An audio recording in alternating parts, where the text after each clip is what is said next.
क्यों श्री कृष्ण ने मथुरा छोड़ी। एक अनकही कहानी। मथुरा, वो भूमि जहां देवकी वसुदेव की कैद में जन्म लिया था नन्हे कृष्ण ने। वो भूमि जिसने अत्याचार देखा, आशा देखी और अवतार का चमत्कार भी। लेकिन एक प्रश्न आज भी लाखों लोगों के मन में उठता है। कृष्ण, जिन्होंने मथुरा को अत्याचार से मुक्त कराया, उसी मथुरा को एक दिन छोड़कर दूर द्वारका क्यों चले गए? क्या उन्होंने मथुरा को नष्ट कर दिया, या ये निर्णय किसी बड़े दिव्य उद्देश्य का हिस्सा था? आइए इस अनकही कथा को सुनते हैं। समय था अत्याचारी कंस का। मथुरा का राजमहल आतंक का अड्डा बन चुका था।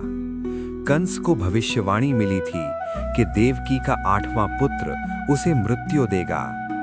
डर ने कंस को इतना निर्दयी बना दिया कि वो अपनी बहन के बच्चों को जन्म लेते ही मार डालता था। मथुरा के लोग रो रहे थे।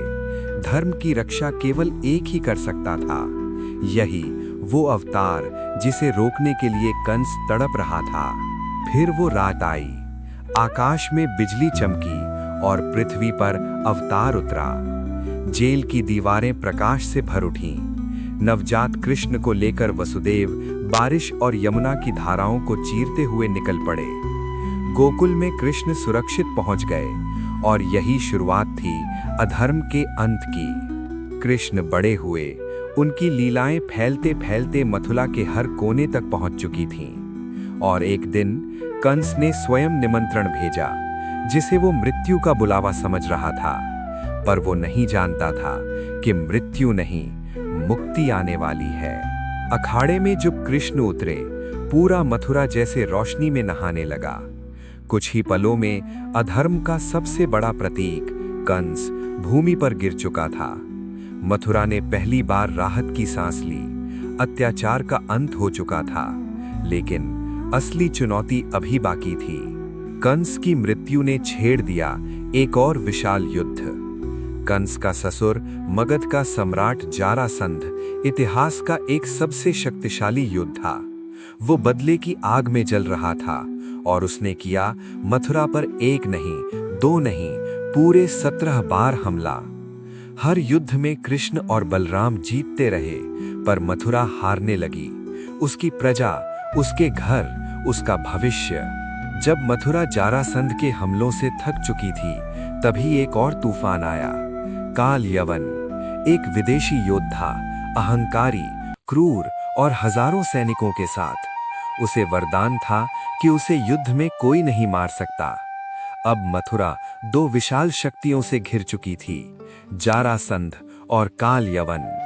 ये संकट इतिहास में कभी नहीं देखा गया था। कृष्ण जानते थे, अगर ये युद्ध चलता रहा तो मथुरा नष्ट हो जाएगी। और फिर उन्होंने वो निर्णय लिया जो आने वाले युगों को बदल देना था। प्रजा की रक्षा के लिए मथुरा त्याग।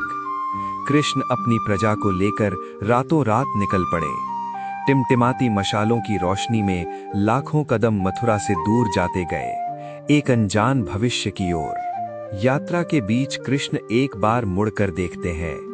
पीछे उनकी जन्मभूमि, उनकी लीला स्थली, उनकी मथुरा, और आगे कर्तव्य का मार्ग। कृष्ण के चेहरे पर दुख भी था और दृढ़ता भी। ये वही क्षण था जब एक राजा भीतर से टूटता भी है, लेकिन आगे बढ़ता भी है।